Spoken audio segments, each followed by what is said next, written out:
So the new tank will go on great as soon as, see this hose coming from the well pump, across here, down here to the T for the well. Now the pressure gauge, which I have right here, is completely rusted and unfunctional, so I took it out of that slot right there.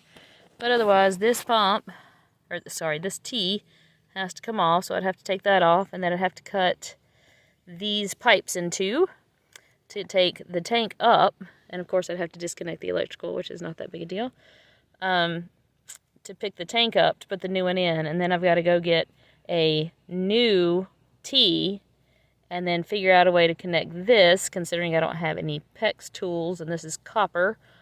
And I'm probably going to have to replace this joint, and I hope that there's not any more joints like this in the ground, because these joints are the ones that are getting eaten up by the well acidity and are leaking. And of course, if they're leaking here underground, I would have no idea. So I've got to get that replaced and this replaced, and it comes with one of these, which we had replaced a couple years ago, but I have to replace these about every 3 or 4 years. Yeah. So until then, oh, and I have to get all new pipe covers, the insulators, and then all that insulation back there that goes over the pressure tank that fills up my little cover. All that's got to be replaced because it's nothing but mouse-eaten, very wet, soupy, yucky.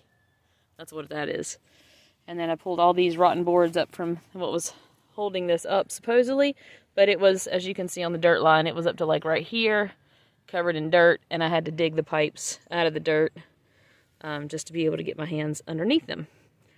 So I have created a mess, and I'm going to do my best to close it back up and wait for quite a while until I have the money to get all those pieces together and the time to put them on.